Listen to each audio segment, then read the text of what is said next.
And here we go, everyone. It is going to be day number 1 for the FXOpen Invitational Series. Number 6, we have returned after a short hiatus. We are now, of course, on YouTube, and we do have our own stream for those German viewers who are unlucky enough to be blocked from their country. But we are going to be going through 3 groups tonight, and we're going to be broadcasting Friday, Saturday, and Sunday this weekend as our opening weekend. So without further ado, let's jump straight into it. We're going to have Group A with our match number 1 is going to be MVP Monster versus FXOIS Leenock.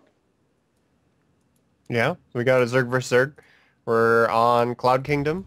This will be interesting to see how this turns out because it is a relatively big 2-player map, and Zerg vs. Zerg is relatively different because of that queen change. You hear a lot about versus Terrans and the Hellions and all that kind of thing, but a lot of people don't even stop and think about that the Baneling Wars are a lot more difficult with the queen range now. Situations where it used to be, oh my god, that's so horrible, more than half the banelings get killed by the queens, and then it's not so bad anymore. So it allows the players to play a little bit more greedily, and we'll see, I mean, especially on a big map like this, I would expect hatch firsts in this situation. Yeah, absolutely. But of course, we do have Leenock hailing from FXO up here at the top right-hand corner as our red Zerg. And of course, his opponent, MVP's Monster, down here at the bottom left as our pink Zerg. And interestingly enough, he has gone for that 14 pool opening. So you are wrong, Railcoon, and so has Leenock. Yeah. How does it feel? They both did. So the commentator's curse right there, make a prediction. Both of them proved me wrong. Though interestingly enough, Monster did go for the no gas variant, while Leenock is starting off with the speedlings or really quick banelings. Either one. It's going to be interesting to see which one. I wouldn't be surprised if Monster goes straight for hatch, which he's doing right now. Well, speaking for Leenock himself, he does like to vary his play up between defensive and offensive quite frequently, so he doesn't really let anyone know what could possibly be coming. And that does help out with this gas burst variant here. He doesn't have any scouts yet so far. We do have this Overlord coming in that he's going to see the hatchery that's been planted down here for Monster.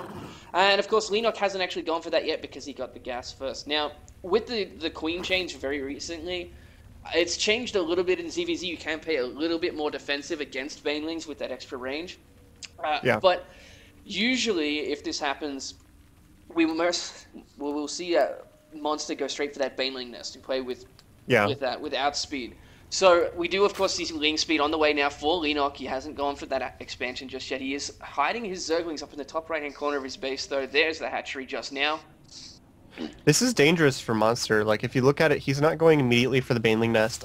With the way that these openings mesh with each other, if Leenock goes for a lot of Zerglings and doesn't even go for the Banelings, he's going to have Zergling speed way before Monster, and he could try and just overwhelm him if the Banelings are late, which it does look like the Banelings are going to be late. So this is a really good opening for Leenock. Does have a hatchery on the way, and like you said, is trying to hide the number of Zerglings he's making at the moment, keeping them away from the scouting overlords while he chases one of them away with his queen.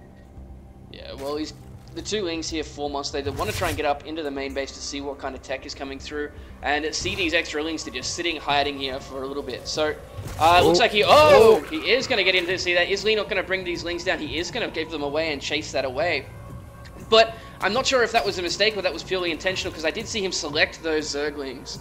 But either way, he has to... just about to finish. Yeah, it just finishes. So he was going to be moving out in a second anyway, and he would have been spotted by the Overlord. So I think at that point, he just doesn't care. It was time to reveal his Zerglings.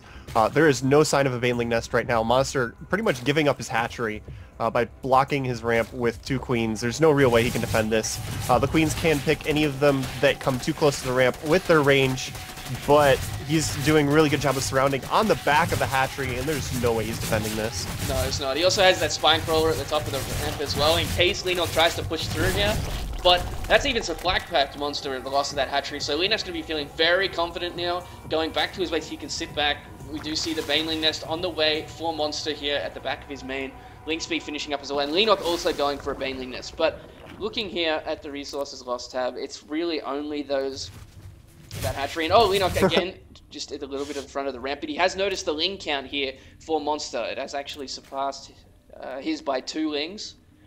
Yeah, I would expect the Baneling nest from Leenock to be more defensive. He's in a really good position, and he's got to be expecting Monster to go for a Baneling counterattack, like last-ditch, all-out effort.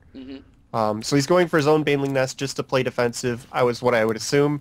And then we will probably see him teching up once he feels he's safe, because he's in a really good spot. If you check out the drone count, it is even, but he has that extra hatchery.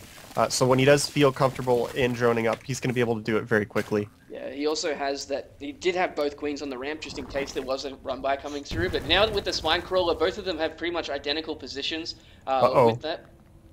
Look at this. Monster snuck a lot of Zerglings out, and there are no Zerglings in position from Leenock to defend. If he comes in here at a good time, he could catch him completely off guard. There are no units. But it's not going to matter here, Algoon, because here comes more. There's a one Baneling does pick up quite a few Zerglings, but now there are Zerglings running rampant here around that spine crawler. The Banelings, oh my god! That was gross, unstable, and now he's running straight into the mineral line. He's staying out of range of that queen too. Nicely done by Leenock. Gonna kill a lot of units. Monster going for the last ditch counterattack. There are no units here to defend, but that queen is taking out a lot of Banelings, and he kills every single Baneling before it can get to the mineral line. That means Leenock has a huge worker advantage, 34-2 at the moment. And that's pretty much it. There's no real way that Monster can recover from that. No, absolutely not. That was just really unfortunate timing there for Monster to move out when he did.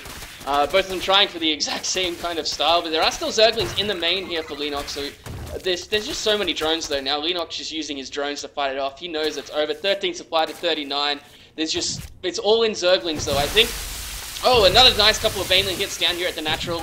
Monster trying to see what he can do in there, but there's the GG. Leenock will take game number 1. And I feel really bad for Monster there, because if he just hadn't have moved out, then he would have been able to defend, and the game would have gone on a lot longer.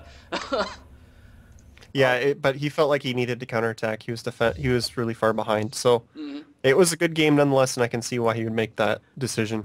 Alrighty, so we're going to go to a quick 2-minute commercial break and then be right back with our next game. Stay tuned.